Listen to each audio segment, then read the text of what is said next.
کہ اتنی ٹھنڈ میں آپ کتنی دیر سے کھڑے ہیں، اور مجھے تو اتنی ٹھنڈ لگ رہی ہے کہ میں نے آج وہ کوٹ پہنے جو میں بہت کم پہنتا ہوں، لیکن آپ کو داد دیتا ہوں کہ آپ ماشاءاللہ اتنی سردی میں آپ یہاں پر موجود ہیں.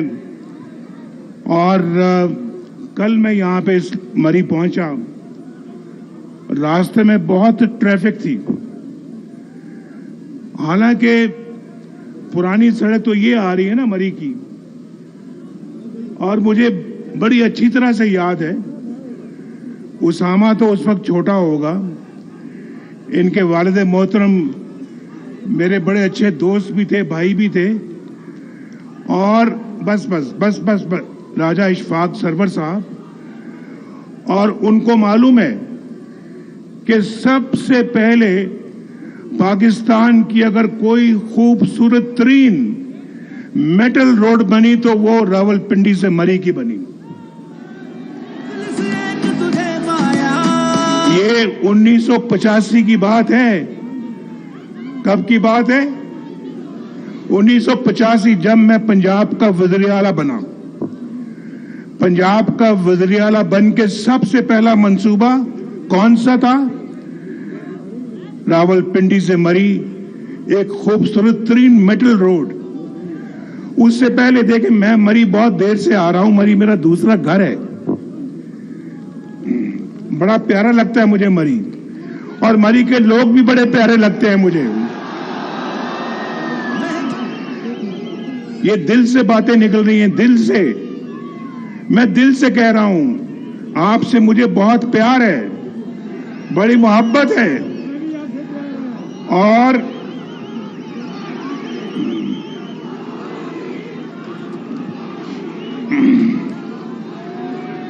انیس سو پچاس میں 1949 دسمبر میں میں پیدا ہوا. 1950 سمجھ لیں، 1950 میں پیدا ہوا تو 1956 میں 1956 میں پہلی مرتبہ مری آیا. اندازہ کریں کہ کتنے سال ہو گئے آج مری آتے ہوئے. اور مری آ کے رہتا تھا میں، اور اتنا کہیں نہیں رہا لاہور کے بعد جتنا میں مری میں رہا ہوں. تو یہ سڑکیں جو اس وقت بھری ہوئی ہیں ماشاءاللہ، سب میں جانتا ہوں. مجھے پیدل لے جائیں یا لوور مال پہ لے جائیں، میں آپ کو راستے بتاؤں گا. مجھے وہ اپنی ذات سے بالا پر جو غربت کو جھکا دے گا پھر سے، غربت کو مٹا دے گا پھر سے، غربت کو جھکا دے گا پھر سے. ابھی مجھے بتایا کہ یہ ابھی لوگ بہت آ رہے ہیں، اور بلال یامین صاحب نیچے کھڑے ہیں. اس کو کسی زمانے میں ایجنٹی کہتے تھے، ایجنٹی. یاد ہے آپ کو؟ یہ نہیں یاد ہے؟ بولو. اس کو ایجنٹی بھی کہتے تھے، ایجنسی بھی کہتے تھے. جہاں جی ٹی ایس کی بسیں آ کے رکتی تھیں، جہاں پنڈی مری ٹرانسپورٹ کی بسیں آ کے رکتی تھیں، جہاں مری ہل ٹرانسپورٹ کی بسیں آ کے رکتی تھیں. اور کون سی ٹرانسپورٹ تھی؟ ہاں، یہ بسیں تھی جو میں آج تک مجھے یاد ہے. وہ وہاں پہ رکتی تھیں. کہتے ہیں کہ بلال یامین ستی صاحب جو ہیں وہ، اور ان کا جو پورا کاروان ہے وہ وہاں رکا ہوا ہے، تو وہ ابھی پہنچ نہیں پایا یہاں پہ. تو مجھے کوئی بتائے، مجھے یہ تو پہلے بتائے، اگر وہ یہاں پہ آ گئے تو وہ کہاں کھڑے ہوں گے؟ یہاں آ کے تو ساری جگہ پر ہے، یہ تو فل ہے، فل. مہنگائی مشکل سے نکالو، یہ ملک بچا لو، یہ ملک بچا لو. جب قوم پہ وقت کڑا آیا، دل میں ایک نام تیرا آیا. جب قوم پہ وقت کڑا آیا، دل میں ایک نام تیرا آیا. بس کتنے لوگ جانتے ہوں گے، میں بہت سالوں کے بعد آج مری آیا ہوں، اور آپ سے دور کر دیا گیا.